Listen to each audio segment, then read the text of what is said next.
নমস্কার বন্ধুরা, স্বাগতার দুনিয়াতে সবাইকে ওয়েলকাম জানাই। আজ আমি বানাবো কাঁচা আমের শরবত। গরমকালে শরীরে লু না লাগার জন্য আপনারা কিন্তু আম পোড়ার শরবত কিংবা আমের শরবত খেলে পেট ঠান্ডা থাকবে আর শরীরের কোনো লু লাগবে না। তাই আজ আমি বানাবো আমের শরবত। তার জন্য 3খানা আম নিয়েছি। কাঁচা আম মুখটা কেটে দিয়ে গ্যাস অন করে কড়াই মধ্যে বেশ কিছুটা পরিমাণ জল দিয়ে মিনিট 7 টাইম দিয়ে আমটা সেদ্ধ করে নিলাম। আম দেখুন সেদ্ধ হয়ে গেছে। আমি সেদ্ধ করে আমের শরবত বানাচ্ছি, আপনারা আম পোড়ে শরবত বানাতে পারেন। এবার ঠান্ডা করে আমটা কিন্তু আমি ছুরি দিয়ে উপরের খোসাগুলো এইভাবে ছাড়িয়ে আমের ভেতরের অংশগুলো আমি মিক্সিতে দিয়ে দেব। এইভাবে আমের শরবত আপনারা বানিয়ে যে কোনো জায়গাতে ফ্রিজের মধ্যে রেখে দেবেন, বাড়িতে কোনো অতিথি এলে কিংবা আপনারা যে কোনো সময় খেতে পারেন।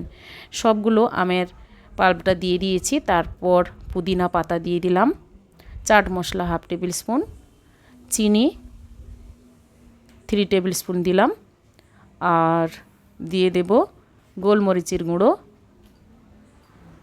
আর দেব জিরে গুঁড়ো, রোস্টেড জিরে গুঁড়ো দিয়েছি। লবণ দিয়ে দেব 2 টেবিল স্পুন, বিট লবণ দিয়ে দেব 1/2 টেবিল স্পুন, দিয়ে এবার মিক্সি জারটা ঘুরিয়ে নেব। এরপর একটা বড় পাত্র নিয়েছি, তার মধ্যে সবগুলো আমি মিক্সি জার থেকে ঢেলে নেব। তারপর ঠান্ডা জল 1 বোতল দিয়ে দেব। প্রায় 1 লিটার জল আমি আস্তে আস্তে করে দিয়ে ভালোভাবে মিশিয়ে নেব।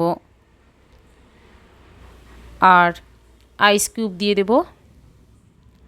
ঠান্ডা ঠান্ডা হবে, খেতে ভালো লাগবে।